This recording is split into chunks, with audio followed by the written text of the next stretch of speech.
Hi, my name's Kristen Boddy and I'm an IELTS teacher at Viva College in Brisbane.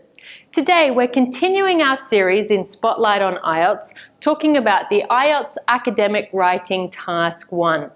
In our previous episodes, I've discussed with you the contents of paragraphs 1, 2 and 3. Don't forget that you have 20 minutes to write this task and you need to write a minimum of 150 words.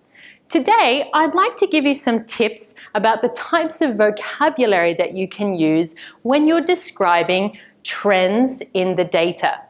But first, I want to remind you about something that is very important, and that is don't give your opinion.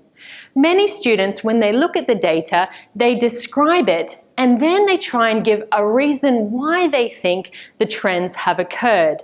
Unfortunately, when you're writing this kind of task, you're not allowed to give your interpretation or your opinion about why you think those trends have taken place. So it's very important to remember that you're being factual and you're just describing what you see.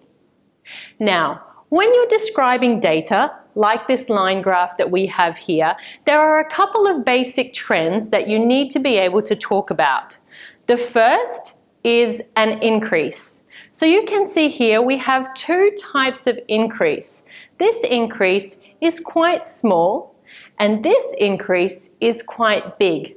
When we talk about these two types of increase, we can use a verb, to increase, or we can use a noun, an increase.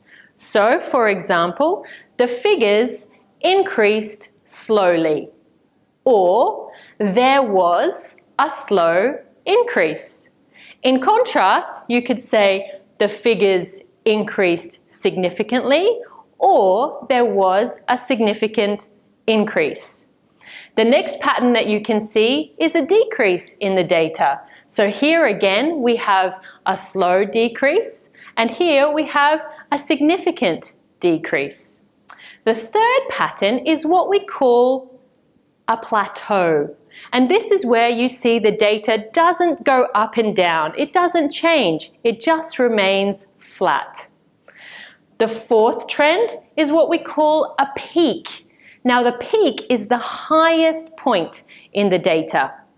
And the final pattern is a trough, and this is the lowest point in the data. Now, when you're describing these trends, it is important that you try to use a variety of vocabulary. So sometimes you should use verb phrases, a verb and an adverb. It increased rapidly, it decreased slowly, and sometimes you should use a noun phrase, a noun and an adjective. There was a steep rise. There was a significant fall. It's obviously important that you need to learn a wide variety of verbs and nouns so that you're not repeating the same verb or noun again and again. So rise, increase, drop, fall. Try to learn at least 2 or 3 variations of the types of patterns that we see here. Lastly, it is important that when you describe these changes in the data, you talk about the figures. So it increased slowly to, and then say the number, the figure that's at the side of the diagram, to roughly 30 grams. There was a sharp rise to reach a peak at approximately 100 grams.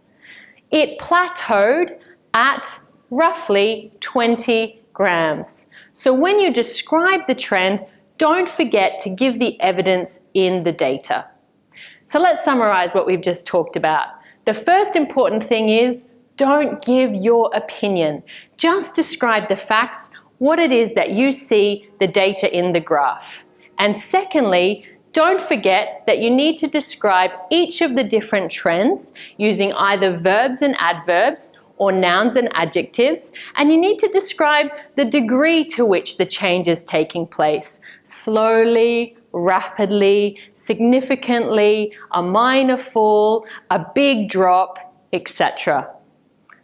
Thank you very much for your time today. My name's Kristen Boddy. I'm an IELTS teacher at Viva College. If you have any comments or any questions that you'd like to ask, please leave them in the comments section below. I hope that you'll join us again next time for Spotlight on IELTS. Bye for now.